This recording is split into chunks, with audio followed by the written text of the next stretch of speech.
Bandidos da favela Nova Holanda sequestraram um caminhão e um ônibus e trocaram tiros com a polícia. A reportagem é dele, Jackson Silva, rodou.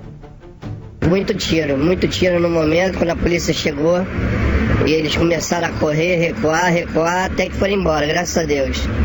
Mas, assim, no momento ali foi muito estresse, né? O relato é do motorista do caminhão, que não pode ser identificado. Ele teme represália dos bandidos. A gente vive com muito receio, pedindo muito a Deus. A gente sabe que já aconteceu com alguns colegas. A vítima foi sequestrada junto com o motorista de um ônibus, que empurrou o caminhão até a favela Nova Holanda, no Complexo da Maré, na zona norte do Rio. A ação dos bandidos aconteceu por volta das 8 horas da noite, na Avenida Brasil. Eu fui abordado, pediram que entrasse para a comunidade, à minha esquerda. Então peguei a pista do canto, o carro morreu por causa do rastreamento. Nesse momento eles pegaram um ônibus e começaram a empurrar o veículo para dentro da favela com o ônibus. Pelo menos 10 bandidos, encapuzados e armados com fuzis, usaram 2 carros e fecharam um caminhão aqui na Avenida Brasil, na altura de Bom Sucesso. Só que eles não contavam com a presença de policiais militares que faziam um patrulhamento de rotina. No meio da troca de tiros, os criminosos conseguiram escapar. Dentro desse ônibus é possível ver o pânico dos passageiros. Eles deitaram no chão para se proteger da troca de tiros entre os bandidos e policiais militares. O caminhão foi recuperado com a carga no interior da favela. Eu senti, quando eu olhei no retrovisor, eu vi a névoa, né, a poeira subindo, e o bandido que estava do meu lado direito pulou do carro no momento e eles começaram a fugir. Da mesma forma que ele entrou, ele pulou pela janela, com medo. No mês passado, criminosos tentaram roubar uma carga, também na Avenida Brasil, a poucos metros dali. 2 carros bateram no meio do caminho. Nesse momento, pelo menos 7 criminosos aparecem armados com fuzis. A ação dos bandidos é gravada por uma câmera que estava no carro da escolta. O grupo desiste do roubo, mas leva as 2 armas dos seguranças da escolta e se abriga no Complexo da Maré. Investigações apontam que o traficante Rodrigo da Silva Caetano, motoboy, seria um dos responsáveis pelos roubos de cargas. Ele é o chefe do tráfico de drogas da favela Nova Holanda. Motoboy foi denunciado pelo SBT na série O Império de Motoboy. A reportagem mostrava a rotina do traficante na comunidade. Enquanto a solução não chega, ficam o trauma e o medo de mais uma vítima do roubo de cargas. Só pensava na minha família, entendeu? E graças a Deus eu tô aqui hoje. E nós vamos lá, doutor Marcos, ao vivo com o Jackson Silva, que está no local. Jackson, boa tarde para você, na Avenida Brasil, que segundo outras pessoas que conversaram com a equipe, não tem horário mais para acontecer esse tipo de coisa, né? Boa tarde para você. Olá, Isabelle Benito, boa tarde a todos. Para quem está assistindo ao SBT Rio, imagina só, 8 horas da noite, um horário em que muita gente, depois de uma dura rotina, voltava para casa. Quando chegou aqui, uma das principais vias do Rio, se depara com bandidos encapuzados, armados com fuzis, parando um caminhão. Vou mostrar aqui, vem cá, por gentileza, vem comigo. Pararam o caminhão exatamente nesse ponto aqui. Só que o caminhão travou. O que eles fizeram, Isabelle?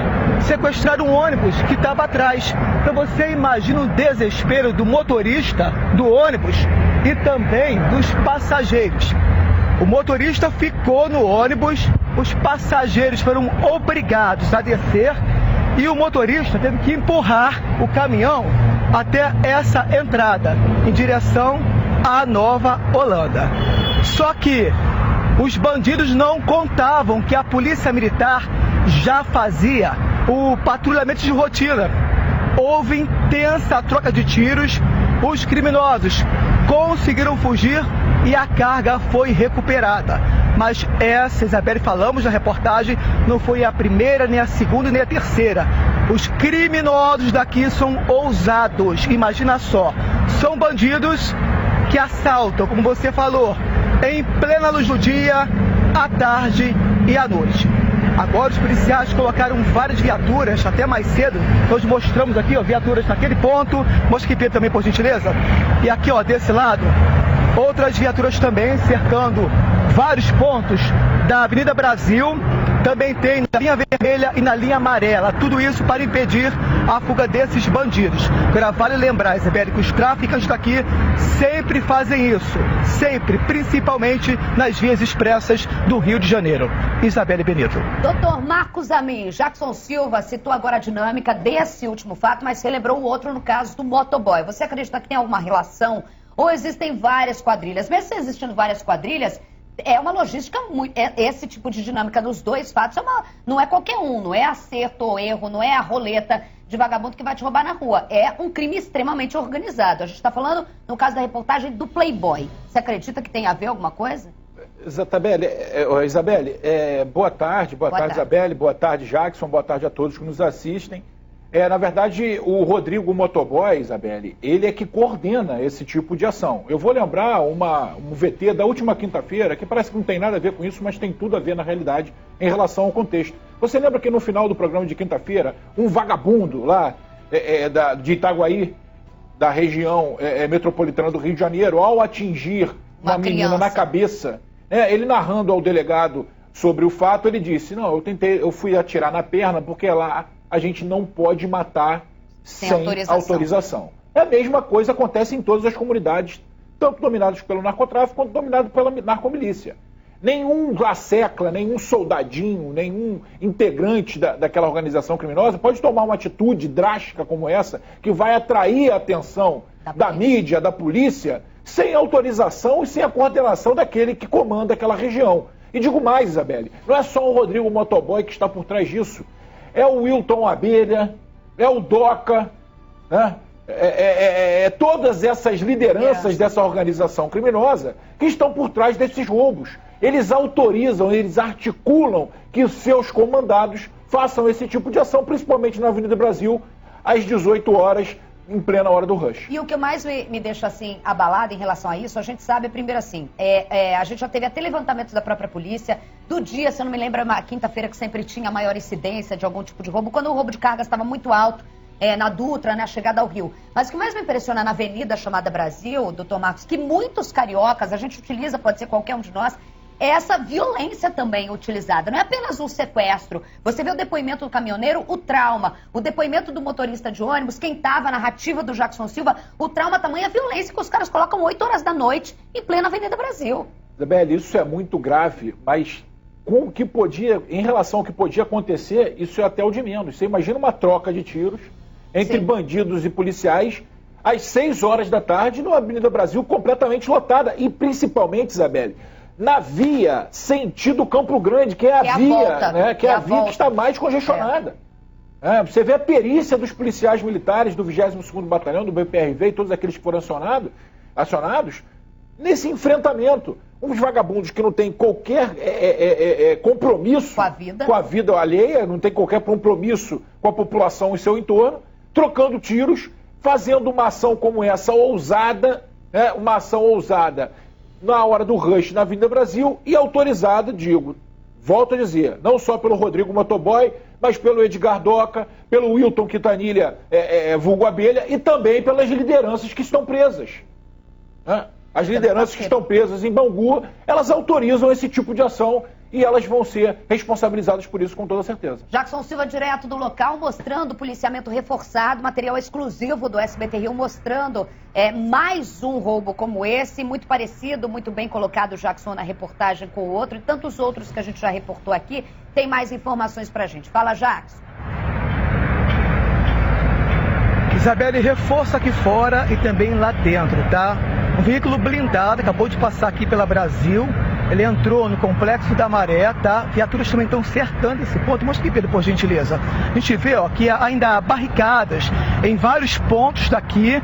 Essa comunidade é controlada pelo Comando Vermelho. São bandidos que assaltam na região, mesmo sendo próximo daqui.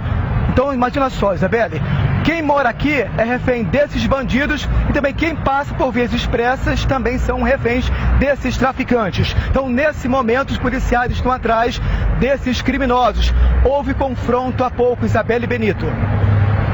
Nas imagens, o material e o confronto, doutor Marcos, você toca num ponto muito sensível. Para a polícia, a atuação, ali foi a polícia militar, mas eu imagino que também poderia estar passando, como já aconteceu, na Dutra, uma viatura da Polícia Civil, eu não sei se você lembra, que também viu um roubo e começou a trocar tiros, mas eu acho que na Avenida Brasil, o momento, o horário, a localidade, é muito ainda mais delicado atuar nesse território do que se você tiver numa rodovia, por exemplo. A gente está falando de horário de rush, como você colocou, eu não tinha prestado atenção, no horário onde mais fica sentido Campo Grande.